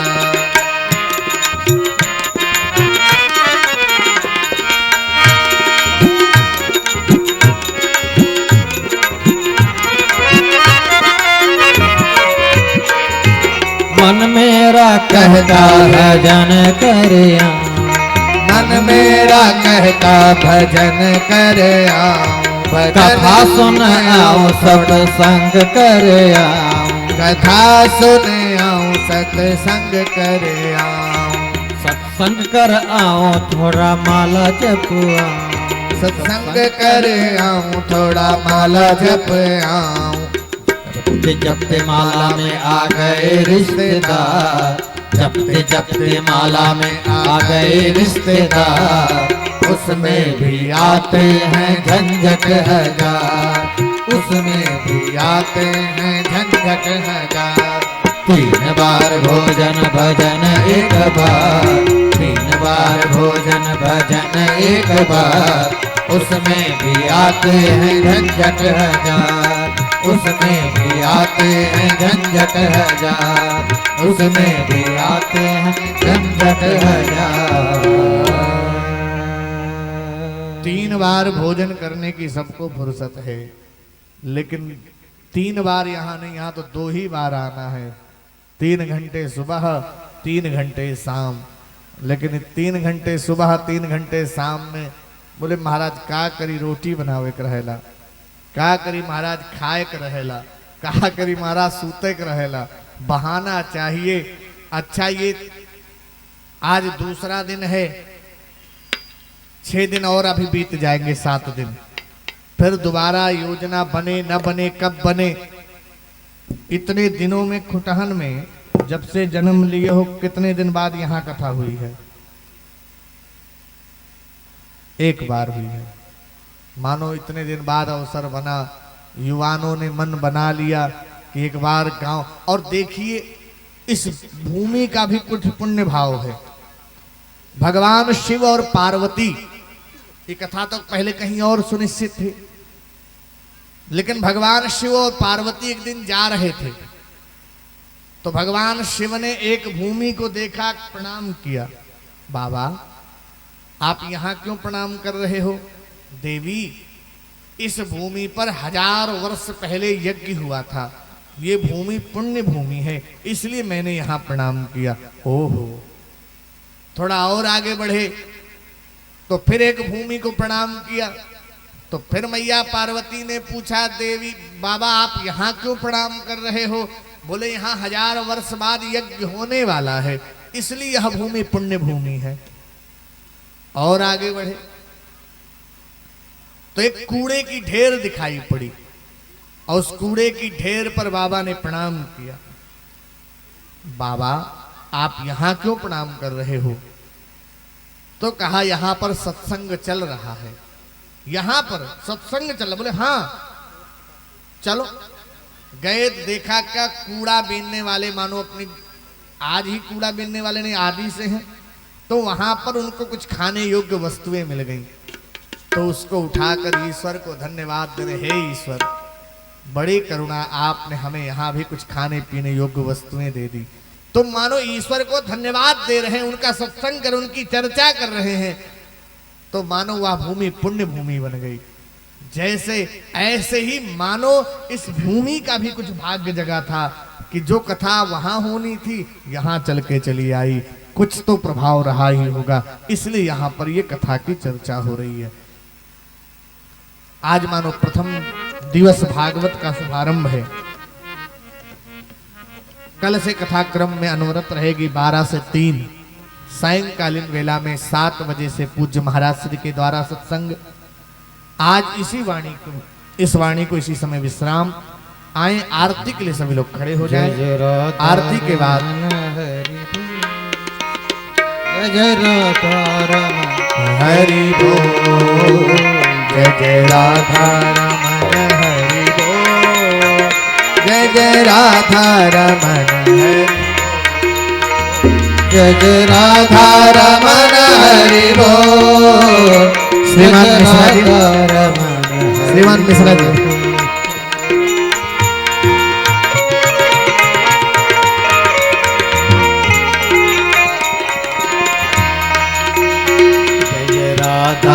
नागेंद्र बाबू, मास्टर साहब, जय जय राधा रमन हरि बोल, जय जय राधा रमन हरि बोल, जय जय राधा रमन हरि बोल।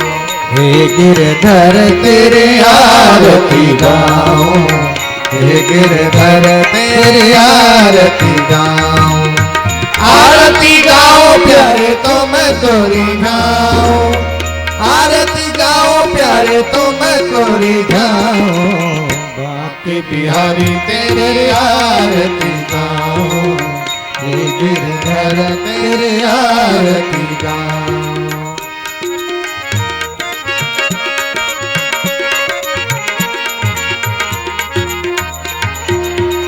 मोर मुकुट माथे पर सोहे, प्यारी बन से मेरो मन मोहे, देख छवि मैं तो बलि बलि जाऊं, बाकी बिहारी तेरी आरती गाऊं, हे गिरधर तेरी आरती गाऊं। चरणों से निकले है गंगा प्यारे, जिसने सारे कनिया तारे, उन चरणों को मैं दर्शन पाऊं, गिरधर तेरी आरती गाऊं, हे गिरधर तेरी आरती गाऊं। दास नाथ के नाथ आप हो, सुख दुख जीवन साथ आप हो, उन चरणों को मैं शेष झुकाऊं, बाकी बिहारी तेरी आरती गाऊं, हे गिरधर तेरी आरती गाऊं। श्री हरिदास के प्यारे तुम हो, मेरे मोहन जीवन धन हो, प्यारी छवि तेरी मन में बसाऊं, बाकी बिहारी तेरी आरती गाऊं, हे गिरधर तेरी आरती गाऊं, आरती गाऊं प्यारे तो मैं को रिझाऊं, आरती गाऊं प्यारे तो मैं को रिझाऊं, बाकी बिहारी तेरी आरती गाऊं, हे गिरधर तेरी आरती गाऊं, तेरी आरती गाऊं, तेरी आरती गाऊं। हरि ओम तदेवाग्निस्तदादित्यस्तद्वायुस्तदचन्द्रमाः तदेव शुक्रं तद्ब्रह्मता आपः प्रजापतिः। पुष्पाञ्जलिः। ओम यज्ञेन यज्ञमयजन्त देवास्तानि धर्माणि प्रथमान्यासन्ना तेहनाकं महिमानः सचन्त यत्र पूर्वे साध्याः सन्ति देवाः। ओम राजाधिराजाय प्रसय्यसाहिने नमो वयं वै श्रवणाय कुर्महे समे कामान् कामकामाय मह्यं कामेश्वरो वै श्रवणो ददातु कुबेराय वै श्रवणाय महाराजाय नमः।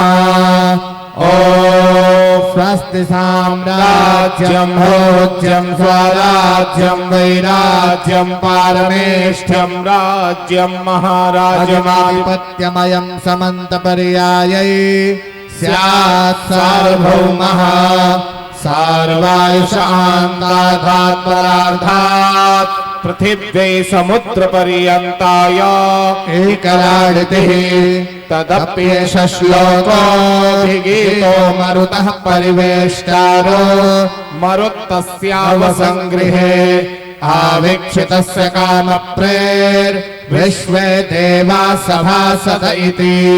ॐ विश्वतश्चक्षुरुत विश्वतो मुखो विश्वतो बाहुरुत विश्वतस्मात् सम्बाहुभियान् धमति सम्पदत्रैर्द्यावा भूमि जनयन् देव एकः। नानासुगन्धिपुष्पाणि यथा कालोद्भवानि च पुष्पाञ्जलिर्मया दत्तो गृहाण परमेश्वर। रघुनंदन राघव राम हरे सिया राम हरे सिया राम हरे रघुनंदन राघव राम हरे सिया राम हरे सिया राम हरे रघुनंदन राघव राम हरे सिया राम हरे सिया राम हरे रघुनंदन राघव राम हरे सिया राम हरे सिया राम हरे सिया राम हरे सिया राम हरे सिया राम हरे सिया राम हरे। बोले सतगुरुदेव भगवान की जय। श्रीमद् भागवत महापुराण की जय। बालकृष्ण लाल की जय। बेतिया बिहारी सरकार की जय। निज निज मात पिता की जय। निज निज गुरुदेव भगवान की जय। जय जय श्री राधे जय जय श्री राधे जय जय श्री राधे। आपस में एक दूसरे को राधे राधे बोलते हैं। राधे राधे अगल बगल राधे राधे राधे राधे राधे राधे राधे।